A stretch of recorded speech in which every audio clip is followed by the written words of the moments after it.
Testing, testing, testing the live stream. Can you hear me, Jeff? Hello. How's it going? Testing, testing.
Good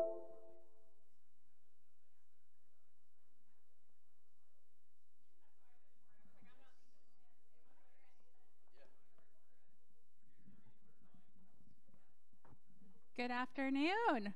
Welcome. My name is Jessica Hoffler. I'm the manager of programs and operations here at Cambia Grove. We're a healthcare innovation hub bridging the gap between entrepreneurs and the traditional healthcare sector. And we offer co-working space here in the back area. So come on in Monday through Friday, 9 to 5. In addition to our co-working space, we also offer,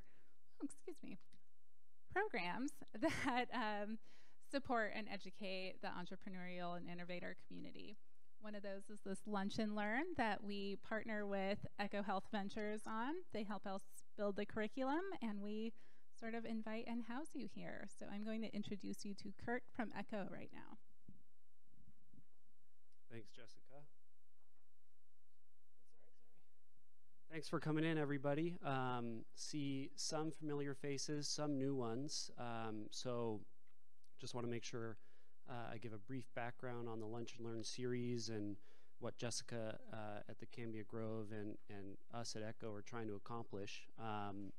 So the Lunch and Learn, Jessica and I have brainstormed a curriculum over the past couple years. This is, I think, this is the beginning of the second full year of the Lunch and Learns. And the idea is to essentially break down into consumable chunks some various buckets of concepts or curriculum, if you will, that is important for entrepreneurs as they look to grow and scale innovation in the healthcare industry overall. And I think this year we took a different approach for this particular Lunch and Learn, which is focused on the value proposition. And I think it was Jessica who had the great idea to invite an entrepreneur in to actually see firsthand, what it takes to build and refine a value proposition for a real company. And so we're lucky to have Mike here from MD Clarity, based here in Seattle, also an office in Atlanta, to take us through kind of his journey of refining and, beginning with creating and ultimately refining the value proposition of his business, not only to prospective customers, but, also to other important aspects of growing your business. And I think one of those is also motivating your employees and team as well. So Mike, thanks for coming, and really excited to learn more.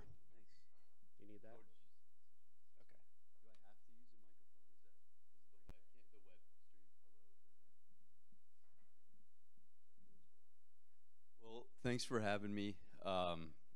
Hopefully you guys can take away from this, I'm not going to, there's no one-size-fits-all way to come up with a value proposition. It's actually probably the hardest thing of a business is to really nail that. But hopefully just through our story, I tell you about, how we started, how it evolved, how we figured it out. You can learn something in there that you can take away, maybe some insight to apply to your own business. And I know we'll have time for questions at the end. I think I already just jumped ahead by accident. But thank you to Cambia for having us. We actually, when we got our first ever office, I love telling the story when we're here, nobody told us that there was no cooling and no heating in this office. It was cheap. And there was only a few of us. And the first summer, I think it was summer of 15. What was the summer that the Grove opened? 15 or 16. There was no air conditioning in this office. I don't know if you guys remember that summer. It was like 100 degrees every day, I feel like. And we were just sweating in this office. And they had just opened the Grove, and it was like this oasis. So we started working out of here, met so many great people, connected with people from UW and Evergreen Health, and it's been a great resource for the community. So thanks to you all for everything that you do. So a little bit about our story. MD Clarity, what is it? What do we do? So in 2010, I had left. I moved to Seattle originally for a startup. Worked there, basically into the ground for about 6 years, glimped out of there, and was sort of uninsured, unemployed, no salary, and we were about to have a baby, and it's good timing. And my wife, she's fine. Turned out she had a condition. She needed to get an MRI of her brain. It was a little scary at the time. We had no insurance. And this is the first time I'd ever really interacted with the healthcare system. And so I started, I'm a very frugal guy. So I started calling around UW and these different imaging centers, trying to figure out, what is this thing going to cost? We're on limited budget here. And I couldn't get an answer from anybody. I mean, literally just, they were dumbfounded that I was even asking. And it was quite puzzling. Eventually, I think from UW, they ended up giving me their sort of gross charge master price, with all kinds of caveats. But nobody else could even return my phone call. And so that set me down a path of curiosity, because at the time, as I was kind of exploring different ideas, I knew I wanted to start a company doing something. You're reading about high deductible plans and rising costs for patients and all this stuff. And I'm like, how can this work if nobody even knows what they're paying for? And so it was just kind of a perplexing question to me. So that led me down in 2010. I created an LLC. I didn't know what I was doing. And I was like, this is an interesting problem worthy of looking into. So I started meeting with doctors and friends that I knew that ran healthcare practices or worked at hospitals, and just started to learn what was out there. And basically, and I'll tell you, this will be part of the story, arrived, realized that there was actually a business here, that there was a need. And for the first 2 years, it was just me hacking in my pajamas and trying to come up with something. And then in 2012, that's when we had I got a couple customers early on. 2012 is when we started to get some big customers. I was able to hire people. I decided to not go the venture capital route, and we can talk about that in Q&A. I had been part of a startup that had venture capital, and I was scarred from it a little bit. So, but there are so many good reasons to take it when it makes sense, and I want to get into that. But anyway, we were profitable that first 2012 year, where we kind of became a real company, and been profitable ever since. And so essentially what we, and this is part of the story today, we started with this kind of noble price transparency idea, and then it evolved into kind of, healthcare providers are dealing with, this, they need to have a good patient experience, they need to measure outcomes, they've got data all over the place, all the systems are broken. How do you really connect, their clinical data, their cost data, their financial data, deliver an amazing experience to patients, and actually measure this new paradigm of healthcare? If they're signing up for a new type of value-based care agreement with a health insurance company, how do they track that? How do they measure it? And they really can't do it very well today. And our team is mostly comprised kind of uniquely of clinicians and revenue cycle people that have been in the revenue cycle, both on the engineering product side as well as consulting. So we really dig into the weeds with our customers in terms of their workflows, and that's something I'll get into that's very important. So value proposition, just a couple quick slides. Don't want to get too pedantic on this stuff, but I'm gonna actually, I have a bunch of links and books and stuff after the meeting if you guys are interested, things that I've found valuable. There's no one, there's lean startup and all these other things. There's really no one size fits all for this stuff. So these are just some interesting quotes about value proposition that I've found along the way that really resonate with me, and maybe they will with you. But Steve Blank kind of nails it most succinctly. And you can read it. I won't read it to you, but it's in a nutshell. How do you come up with one concise, compelling thing that makes your product unique and worth buying? I mean, that's the name of the game. Y Combinator.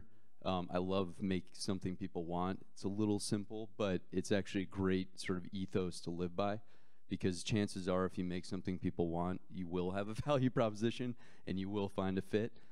So just always be thinking about that. Michael Porter, this important thing I wanted to point out.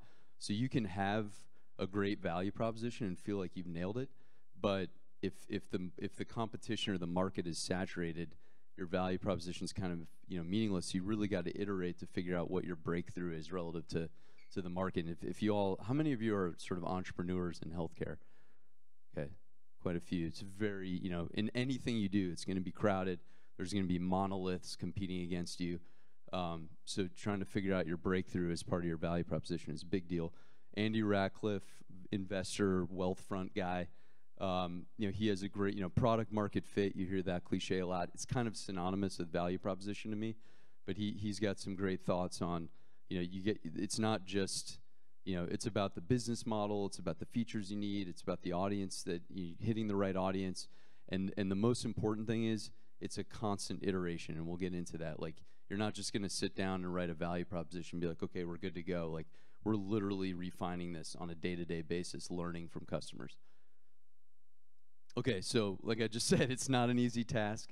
It's constantly evolving, and we'll talk about how it just permeates everything that we do. Product, marketing, sales, everyone's thinking about this constantly. So before we get into kind of our backstory, one important thing is, you know, everyone thinks, or, you know, when you get into doing startups or building a product, you know, it's easy to get in this trap that all that matters is how cool the product is, but that's really not the case. The value prop is actually more important than how cool the product is. There's plenty of people that will tell you that if you've got the right value prop and you get in the right market, you could have the worst product and you will still grow.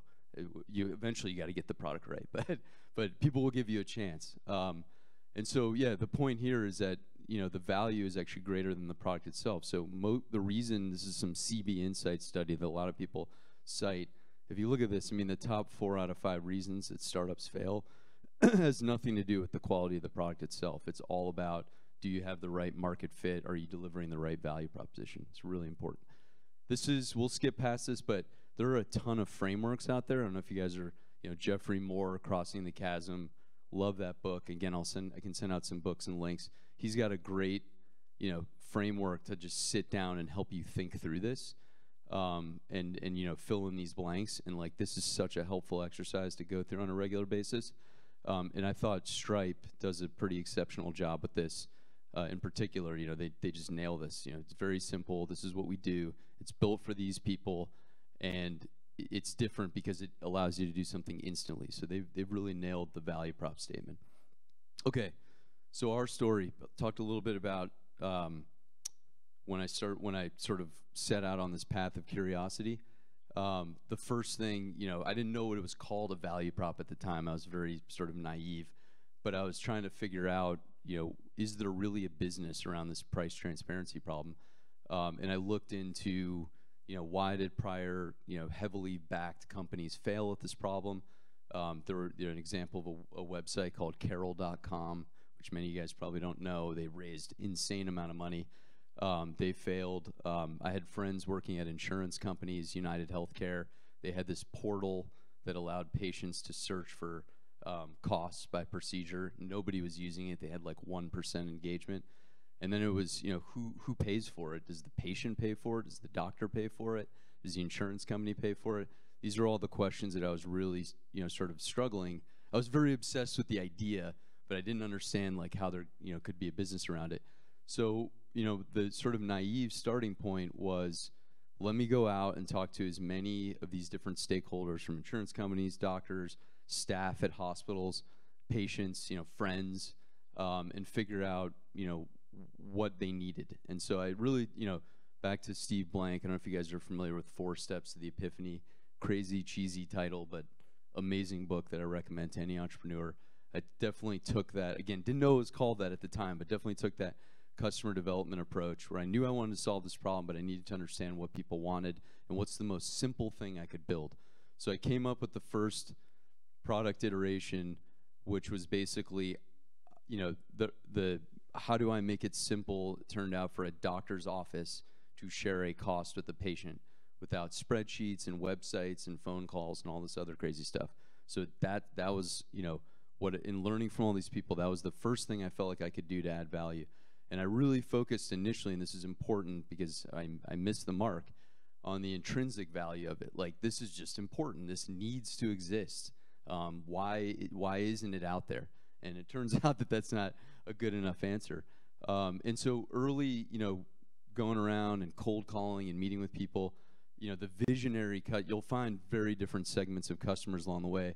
There were visionary customers that I met with early on that were like, my doctor's been complaining about this forever. We need this. I don't care, you know, they care what it costs. I don't care what it costs. I don't care what the ROI is. This is just a moral obligation to our patients. So I had, you know, I was like, oh, this is great. There are people like this that exist.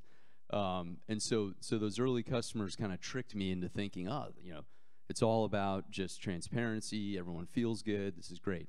And so, you know, the initial value prop was basically a simple way to deliver cost to a patient in seconds, not, you know, calling UW and hearing back in 6 days that, you know, my procedure charge amount was going to be $5,000. You know, I wanted something where patient calls up and on the phone in 15 seconds they're telling him that. And that's what we were able to do initially. And so, great, visionary customers were on board. But then I got out, you know, started calling other people, going to conferences, and just got so much resistance from most people saying, you know, these are just common themes I remember. You know, that's not my responsibility. The patient should call their insurance company. Like, yeah, that's a good solution. You know, just patient ping pong. I'll scare off my patients if they know the cost. A lot of people said that. My staff doesn't have time for this. They already, you know, are drowning in spreadsheets and phone calls and websites. They can't add one more thing to their list. And also, big one, which we'll get into, is it's not directly built into our EHR. It's not in Epic. It's not in Allscripts. So if it's not integrated, I don't care how great it is, I'm not interested. That's a tough one to get over. And then what's the ROI? So at the time I was like, what do you mean what's the ROI? It's transparency with your patients. Like, that's a great thing. But that obviously wasn't good enough. So, you know, I was very dejected at this time because I had these, you know, feel good early customers. But what I was finding is that most people just, I mean, I don't think that they didn't care, but it just wasn't important to them and there wasn't enough value in it for them. So, you know, what next?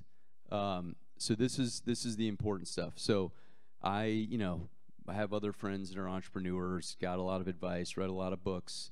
Sometimes you can read too many books and it drives you insane. But, you know, it all came down to reaching out to those early visionary customers and just asking them two simple questions, which were, you know, it's so obvious, but what makes our product valuable to you? I mean, easy one. And then how could it be more valuable? You know, what are we missing? And then, you know, oftentimes you'll get, you know, prospects that you can tell that they're open to the idea, they like it, but it just doesn't fit, and they're willing to have a conversation about it. So I kind of marked those people and said, let me reach back out to them and figure out what is it that we could do to get them on board? What are we missing? And so this is where things kind of, you know, opened up for us. The value, you know, the first section, communicated value. It's a lot of text on here, I'm sorry. You know, when I reached out to the visionary customers, they were telling us patients were really appreciative, you know, hard to measure, but they also said, and it's kind of anecdotal, that they had a lot of patients that previously were kind of on the fence about a surgery. Like I remember in orthopedics, they were saying people were nervous about hip replacement costs and stuff like that, and they were finding that people were willing to make decisions to go forward with these things because they had transparency, and the fear of the unknown was holding them back. And then they also were saying that there's, you know, previously their staff was trying to do this with spreadsheets and websites and post-it notes, and it was taking them hours, and now they were able to save hours every day. And then this is the important stuff. We learned kind of the unintended benefits, which I hadn't even thought about this, but they were using the upfront transparency to collect from their patients upfront and not have to send them those insane bills that you get on the back end, you know, 30 days after your service, and then collection agencies and all this other stuff. They weren't having to do that anymore. And they also were using it, so because we could help them know what the price was for any combination of things, they were also using it to audit the payments that they were getting back from insurance companies. We're like, I didn't even thought of that. So with these two things that they taught us, you know, were huge, and I'll get to how we incorporated that going forward. And then, you know, to more of the prospects and even these visionary customers, you know, to the question of how else could we add value, how do we get over this resistance to adopt? You know, these are very specific things, but I'll kind of hit on the themes. I mean, one of them was, you know, that they had other related workflow problems to this cost sharing. And I don't know how much you guys know about this stuff, but dealing with patient benefits and does, you know, Regents Plan XYZ cover a chiropractor and all this stuff. Very manual for them to figure that out. So they were like, well, you guys are already kind of figured out part of it. If you could also do that, we could replace this other system, and that would be great. And, you know, so that was a huge learning. And then figuring out that they couldn't add, you know, back to what I said before, no matter how cool they thought it was, their staff is buried, and they couldn't add more work. So we had to figure out a way to take away work to create this new function, because we, you know, they never had to do this before, so we're asking them to do something new. So how do we take something away that they have to do today? So that was a really important insight. So we started connecting to their scheduling systems and pretty much automating the process of determining the cost for the patient. So like, if I've got 1,000 patients coming in tomorrow, I can't go one by one. Even if your system is great and it takes me 2 seconds per patient, it's still time I can't spend. So we focused on automating it and then integrating it back into their system. So pushing information back in, that helped them get over the hurdle of, hey, this isn't buried in Epic. And then the other obviously important piece was quantifying the ROI. So, you know, if it's all about, you know, for the average customer collecting more money from their patients, as, you know, sort of depressing as that sounded compared to the original vision, we need to figure out how to help them do that and measure that, because when we go to the non-visionary customer, that's what they're going to care about. And so we need to figure out how to help them do that and measure that it's working. And then, you know, as we'll talk about in a bit, you know, message that in all of our marketing and our product decisions and everything. And then these other two insights, you know, we were hearing from the prospects too. They were like, you know, if you can tell the price to a patient up front, why can't you also help us figure out if the insurance company's paid us correctly? And then they also said, you know, our intake process, I mean, you guys know about clipboards and, you know, the whole like waiting area is a mess. And they're like, you can solve the cost part of it. Can you also make it easy for patients to, you know, share their demographic updates and clinical information with us? And so we just kept, you know, listening and hearing these things. But then the other kind of, you know, big challenge we were running into in the value prop was, and you guys will you know, I've probably already run into this, is that, you know, big, again, back to the Epics of the world, you know, they're always telling their customers, oh, we've got that covered in 2020, you know, don't invest in anything, we're going to have that problem solved for you. And people just believe that. There's like, oh, why would we invest in this when Epic is going to solve this in 2020 or 2040? So where do we go from there? So how we iterated on it. So we realized again that the visionary, beyond the visionary customer, the transparent patient experience idea really, you know, wasn't cutting it. And what it really was the financial and the workflow automation. So how do we collect more? How do we do things more efficiently in the process? And that's the value prop to them. So we stopped. I mean, sure, transparency was something they liked as kind of a tangible side benefit, but that wasn't the core benefit that they cared about. So then, you know, this is where the important stuff comes in. We, you know, learned, and I had never done this before, so how to weave that into our product roadmap and our marketing and sales messaging. So with respect to product roadmap, you know, pretty much every decision we were making was, how does it drive that value proposition, right? Oh, this would be a cool feature, but does it really drive the value proposition? So it became like sort of our, you know, we would ask ourselves that question. You know, when you're staring at a roadmap of 50 things you want to do, you know, that's the first question we would ask about each one, is how does it tie to the value prop? And so, well, on the product side, we had to figure out how to deliver this workflow that did not create like a net increase in work. So we went back to the drawing board and we were like, okay, this product has to solve these other problems that they've told us about that are related, eliminate those so that they have the capacity to do this new thing that's more valuable. So with it, you know, again, without a net increase in work. And on the ROI front, you know, again, it was all about, how do I increase collections? How do I reduce denials? How do I automate tasks? So we started just measuring, you know, that stuff to the best of our ability in the product. And as I get down into customer success and marketing, feeding that into everything. On the marketing side, instead of talking about transparency, we were talking about, this ROI and the value proposition of, no more errors with insurance companies, no more collection agencies, no more, staff having to click on 50 websites and re-enter data every day. You're getting rid of all that, and that's the value prop. And then on the customer success side, I think we'll get into this in the next slide. We meet with our customers constantly to learn and ask them about the value that they're getting, because they constantly teach us new things or new ways they're using the product that we would have never even thought about, which is awesome. Or new, iterative additions, like, hey, this is super valuable if you could also do this. That's just standard product development stuff. But again, it all ties back to the value proposition and having a tight, that customer success, whatever, the cool kids are calling it these days. It has to loop back with product and marketing and sales too. So, on the product side, we're constantly getting the feedback from customer success on related to that value proposition. Are we hitting it?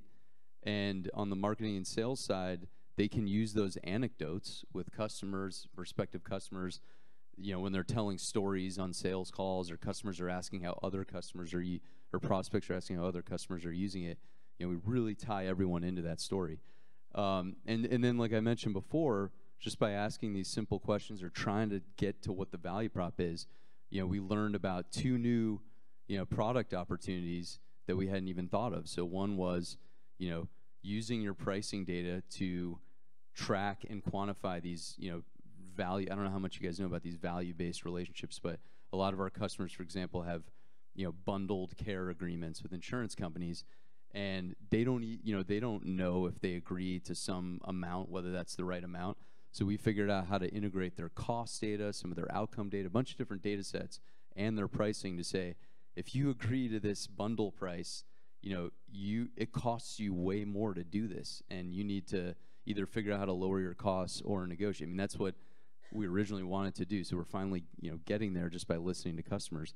And then also, delivering this simple patient intake process. That was, they were the number one feedback a lot of our customers hear from their patients is how just terrible the administrative experience is. So they were like, hey, you guys are, great at sharing the cost with the patient. Why not also help them do all the stuff they need to do before their visit, so they show up and they're ready to see their doctor. We're not handing them a clipboard. So, just again, learning about, iterating on the value prop led us to these things. And so a little bit about kind of, that journey actually of how we created these different products that the customers can kind of pick and choose from, is sort of, the value prop is tightly aligned with these. So going from left to right, that original application that was just this little page that allowed them to calculate a cost for a patient turned into this thing called Clarity Flow, which basically creates a whole new experience for the staff around how they share that with patients and get rid of all the manual website checking that they were doing. Patient Connect becomes, okay, now I'm ready to engage the patients in the process, and I'm ready to give them mobile ways to, share their latest clinical information with me before their visit, so I don't have to hand them a clipboard when they get there. And I can also share their costs through there and have engage with them on their concerns about the cost. And then Clarity RevFind became this, thing that honestly early on paid the bills, which was like, it's amazing how much, how many payments are made incorrectly between insurance companies and providers. And that unintended benefit that we didn't even realize became a product. It was like, okay, well, that's its own problem that nobody's solving, and, solve it. So we did it. And then Clarity Pivot became, okay, you've got pricing. We've got to deal with patients in the value-based world. We've got these complicated payment methodologies. I've got cost data over here. I've got my clinical data. I've got my financial data. How do I tie that all together and measure how this whole thing is working? So that's kind of the evolution of the product, which actually makes it really hard to communicate our value proposition, I will be honest, because we do a lot of things, and the customers understand how they're all connected, but a lot of prospects don't, it's hard to communicate, like, you can solve all these problems, that can't be right. So it's difficult. So what did we learn from this whole thing? and hopefully this has been useful so far. You know, make something people want, that great Y Combinator slogan. It's great ethos, but as you guys know, healthcare provider market is incredibly unique. So it doesn't matter how much they want it, they'll find a reason not to get it. So you know, it is very obvious, but it's all about measurable ROI and having that, you know, literally permeate all aspects of your organization. So figure out, you don't have to go you know, everyone talks about metrics. You don't have to go metric insane. But like for us, for example, you know, if one of our original missions was transparency for patients, are we delivering on that promise? Are patients getting costs? Are they having a good experience? And we try to tie those metrics into product decisions, into our culture, so that everybody on the team knows that that's where we're pointed and that's the value we're trying to drive. And customer success is constantly in front of the stakeholders at the customer, reviewing those things. Again, back to asking them about value that they're getting, so we can learn. And marketing sales is constantly communicating that, obviously, to prospective buyers. The other you know, aspect is the workflow impact. So in healthcare, and we can talk about this in the Q&A, it's unfortunately one of these spaces where you gotta dig. You know, it kind of depends on the product, but I mean, I feel like most cases, especially healthcare provider market, you've got to dig deeply into their workflow and figure out where your product fits, because no matter how cool it is or how much benefit it may derive, if it doesn't fit within their workflow, their systems, etc., they will find every excuse in the book not to adopt it. So it's really important, you know, in terms of the value proposition, is that it fits into their workflow. And then in terms of, we kind of have already covered this, but continuous learning and questions. I mean, never, just because you created the product and you launched it and maybe you're selling deals and you're getting customers, you can always learn more. I mean, literally, you know, we sit with users at the front desk and understand, you know, the value. They're, oh, this is so much greater. I used to do this. And those stories, again, can feed back to marketing. It's like, we can actually like feel the, you know, feel the pain of these people. And then embrace, you know, rejection sucks. That I learned that early on. It took it very personal, but now I in some ways love it, because it means, I mean, that sounds ridiculous, but it means it's an opportunity to learn what you're missing the mark on. And some customers are just, you know, they're never going to be happy with anything, or some prospects, but chances are you're going to learn something like, oh, we really would have liked to do this, but you aren't integrated with Epic, or it doesn't flow back here. And we can learn from that, and maybe we'll just decide that that's something we're never going to do, and that kind of customer is never going to work for us. But chances are, you know, we're going to learn something good. And then trial and error. You know, Esther will get up and talk a little bit about this. You know, it's evolving. I mean, we're doing it right now, right? Like, I'm up here talking about value proposition. I mean, we're revisiting it like as we speak, because, you know, you never can stop, you know, hitting the mark, or trying to hit the mark on it. And then the market challenges, I think, with respect to value proposition, again, not to beat a dead horse, but I talked about this extensively with, you got these monoliths, right? These systems that have been around forever, that claim to do everything, or that they're gonna do it. And that's a big hurdle to get over. So you got to figure out, you know, what is sort of in your value prop, what is the breakthrough that you have that it's not worth waiting for Epic or whomever to figure it out. That's really hard to do. I'm not saying it's, you know, that's just a bullet point. Yeah, do that. It's really difficult. High customer acquisition costs. And, you know, we try to figure out, because, you know, these big monoliths have kind of an ad hoc solution to some of the things we do. You know, our mission is, how do we make it, you know, 10 times, basically how do we make it an order of magnitude better than those, the value props, so that, you know, there's no question that it's not worth waiting for the, you know, the big company to figure it out. So that's kind of a little bit about the ongoing challenges.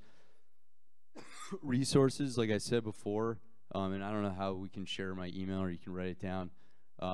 You know, I'd love to share links or books or stuff like that. I mean, I feel it's a struggle, the whole journey. So any you know, early on, just talking to other people that went through it was important. I'll let Esther do a little bit on the marketing side. Hi guys, I'm Esther Kratkin. I head marketing for MD Clarity. So Mike asked me to just come up here and give a really brief overview of how I use our value proposition to influence everything we do in marketing. So I call it the customer-centric approach to value propositions, and I think it ties really well into what Mike just discussed. He told you a lot about the evolution and the journey to come up with MD Clarity's value proposition, and now I'm just going to show you how I apply it every day into our marketing. Because first and foremost, it's easier to sell products by adapting a customer-centric value in everything that you do. The key is what's in it for them, not really what's in it for us. So if you can position it that way, you're going to find life so much easier when you're going through a sales process. So the first thing is to understand the approach for becoming customer-centric, and Mike talked a lot about this. It's all about talking to those prospects, talking to your customers, and aligning with their needs. That's the biggest thing that needs to be going on every day. We do it all the time at MD Clarity, talking to our customers, and we have to nail our positioning in a way that aligns with the outcomes of the business that we're trying to sell to. So rather than having that really beautiful price transparency as a goal, ultimately that didn't work for us because what they really cared about is driving revenue opportunities, and so we had to adjust based on that. And like I'm saying here, keep it relevant. You have to constantly audit that messaging, so audit all of your marketing materials to fit within that that value, to make sure that everything you're doing with your marketing, your sales materials, everything is living into that statement of value that quantifies a need that the business has. So instead of that what's in it for me attitude, it becomes what's in it for them. So how do you do that? So again, like I said, you're communicating that what's in it for them mindset. What I found is most companies, it boils down to one of these four things. How can you either increase their revenue, reduce their costs, reduce their risks, or improve their customer experience? So as you're talking to those customers, as you're talking to your prospects, listen. You're going to find that there may be something you didn't even think about that would help in one of these buckets to help prove that ROI. So like when Mike was mentioning, he's talking to some customers about problems they had, we ended up developing an entirely new product that we never would have developed if we hadn't talked to that customer to find out what their true need was, which was to reduce cost and to increase revenue, right? So, and then again, another one to help improve the customer experience. Mike talked a lot about that customer intake, and that would never have been developed if we hadn't talked to our early adopter customers. And then once you've really nailed that messaging, that value proposition, it's important to put it into everything that you do. So you really have to make sure that not only are you delivering that value to your customers, every time you talk to them, you're living into your own value proposition, but you have to make sure that it's felt within your internal organization as well. And then you have to, again, like I said, be consistent in messaging through your PR, through your social media, through all of the content you create, through your sales pitches and everything, to make sure that every time somebody is talking about your company, they're talking about your value proposition to make it easier to sell your products. So at the end of the day, if you focus on that customer-centric value proposition, that what's in it for them mindset, it's going to help you with shorter sales cycles, better ROI, and it can increase customer loyalty as well. So that's the approach we take at MD Clarity, and like Mike said, we haven't 100% nailed it. It's an iterative thing. We're in the process right now of reworking our value proposition, and I don't see that ever changing. It's not a static document. It's something that's living and breathing and will always continue to be that way. So with that, I'm going to turn it back over to Q&A. Yeah, it's Q&A time. Thank you. I know, yeah, Kurt has a question.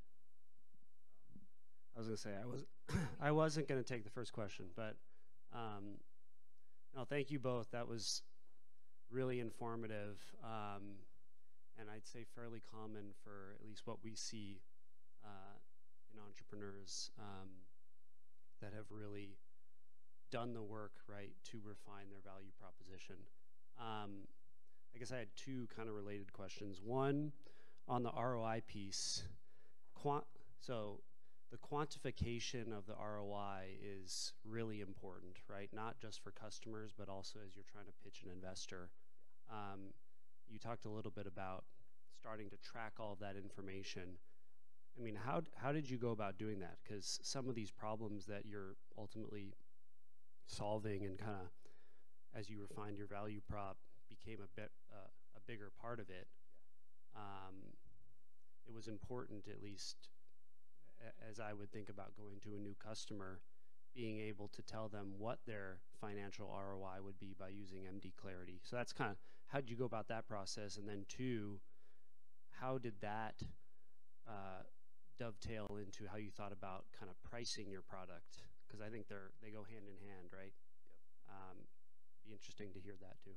We didn't even touch on that. Yeah, that part, the art of pricing. It's a difficult one. So the first part of the question, I think, was sort of just asking, like I talked about with the process, asking those, customers, prospects, like, for example, the easiest measure, again, away from the altruism of it, was how much have I increased my patient collections upfront and reduced my bad debt? Because like you'd be blown. I mean, you know this stuff. The bad debt. I can think of there's a big imaging center that we work with here in Seattle that had $50,000 a month or something like that they were just writing off the bad debt, just whoosh. And I think they've got that down to like $2K a month. So figuring out like what those metrics are that they care about, and to the best of our ability, building them into the product so they can see them on a daily basis. Like, oh yeah, remember that thing that you promised me that would happen? I can see that happening. So figuring out what those metrics are to the extent that you can, and we can do a much better job of this, frankly, building those into the product directly, so that the buyer, the person who signs the checks, whatever, can log in every day and say, yep, they're still fulfilling the value proposition that we talked about during the sales process. So I think it's really important, really hard to do, but we just learned it from the customers. To succinctly answer your questions, like what things did they measure, how would they evaluate the product success, and then we just sort of productize that. And then, but there's also hard things to measure, like how much time has it saved my staff, right? It's not like we're A/B testing. We're like, Sally is gonna not have our tool, and but that's anecdotal stuff often. And then the second part of your question was, I forget actually. Pricing. Oh yeah, the fun one. So you guys all know this, like you got to have like an ROI model in the sales process where it's like you're going to put this much in and get this much out. So pricing has really we've really tried to pin it to that, which is for every unit I put in, I'm going to get this many units out. And I don't know if you want me to go into like the pricing dynamic specifics of our product, probably not, or you can ask a follow-up, but that and value proposition are probably the two hardest things, because you could have a product that if you charged $500 a month would net 10 times ROI, but this other product, I'll give you like a tangible example here instead of talking in the abstract. So let's say our product was priced at $100 a month per doctor, okay? And the ROI that practices were experiencing was $1,000 a month per doctor. No brainer, right? You put 100 in, you get 900 out. But because their EHR system is priced at $400 a month, they're like, how the heck could you price this thing as 1/4 of this, my operating system that I use every day? And so we run up against that a lot. It's a long, winding question, but I think it's definitely tying it to ROI, right? But even if you have an obvious ROI that they can measure where it's a no-brainer, even then they will anchor it against other things that they pay for. So it is an art form, I will say, that you probably know from all the companies that you work with. So anyway, I don't know if that answers your question fully. No, it did. Thanks. Hey, so my question is, well, to start with a story. I had great insurance. I had planned a medical visit to birth my son. We found in-network hospital, and then a year later, we're getting all these bills, right? And it was just insane trying to deal with this. Can you describe your product from the patient experience side? Yeah. So it started out as purely something the staff would see, and so give your sort of labor and delivery, the whole prenatal care, and the whole package, right? So they can, and I'm getting into the weeds here a little bit. They can configure. So okay, stepping back. So the hardest part about our product that makes it very hard to scale is that we literally have come up with a way to take insurance contracts that doctors and hospitals sign with insurance companies. That's where all the pricing lives. It lives in like legalese, basically, which is insane. That's why it's so hard for, when you call up a doctor and be like, how much is this MRI going to cost? They're like, let me go to page 27 of this contract, and then, it's hard for them to do. So we transform that into structured data that can be used by like an internal API that, based on any combination of information, will tell you an exact, like, we're basically reverse engineering the claim process at the insurance company. So what they do for those kind of episodes is they will define these templates of like what typically happens. So prenatal care, labor and delivery, most commonly, we're going to have 4 prenatal visits, and we're going to have this kind of ultrasound, and this, that, and the other, and a delivery, and then postnatal. And they create these templates that say, okay, what if we, priced this whole thing at once as a package? Well, and based on the patient's benefits plan, what is that going to cost the patient out of pocket? And they basically can email. Before we had Patient Connect, which I talked about, they could email or call the patient with that information. So it wasn't really like the patient, didn't have a way to engage with them themselves other than this letter that they would get emailed.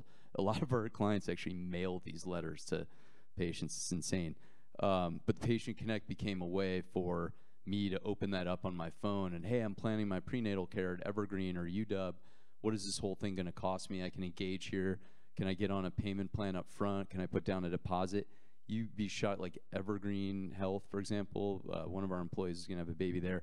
They wanted to take his entire deductible as a deposit right up front. He's like, I'm not going to float you a loan.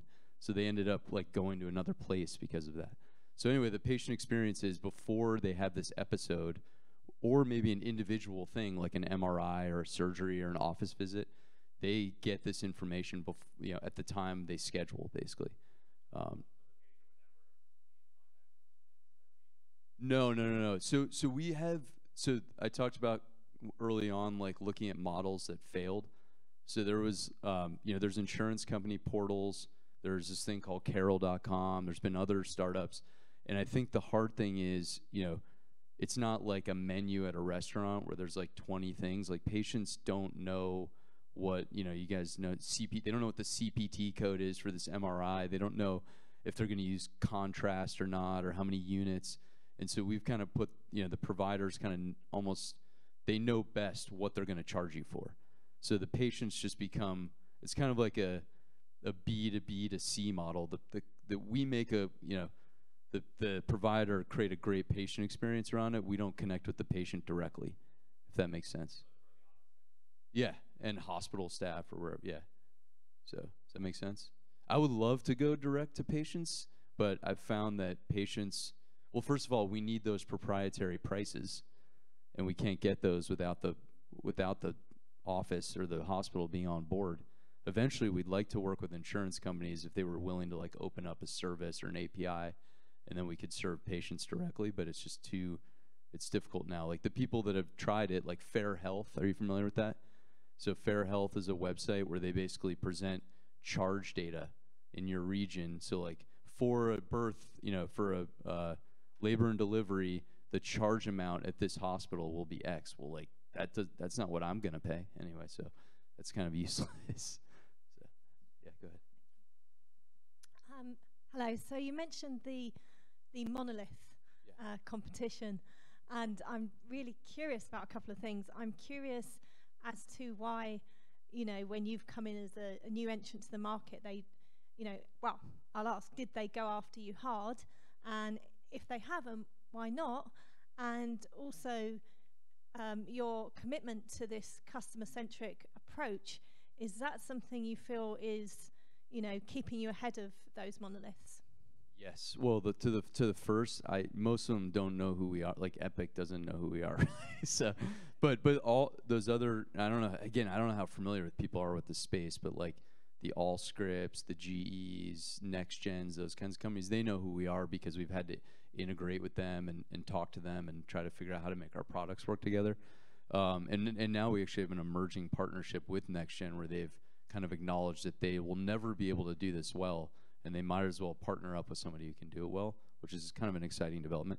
But I would say that, you know, the way the monoliths work is that if they hear something is a problem, you know, they'll just put it in their marketing literature or come up with some kind of half-baked solution like, oh, we enable price transparency. But then when you ask them, how does it work? It's like, oh, we go to this screen, and then you go over here, and then you copy this over here. I mean, it's not actually a solution. But I think the buyer in this, like in the healthcare provider world, is easily, they're overwhelmed, first of all, and they're also easily duped into thinking, you know, that Epic or Allscripts is going to solve all their problems, which is difficult to fight, to battle against, frankly. And to the second part of your question, I keep forgetting the second parts of questions. say it again real quick.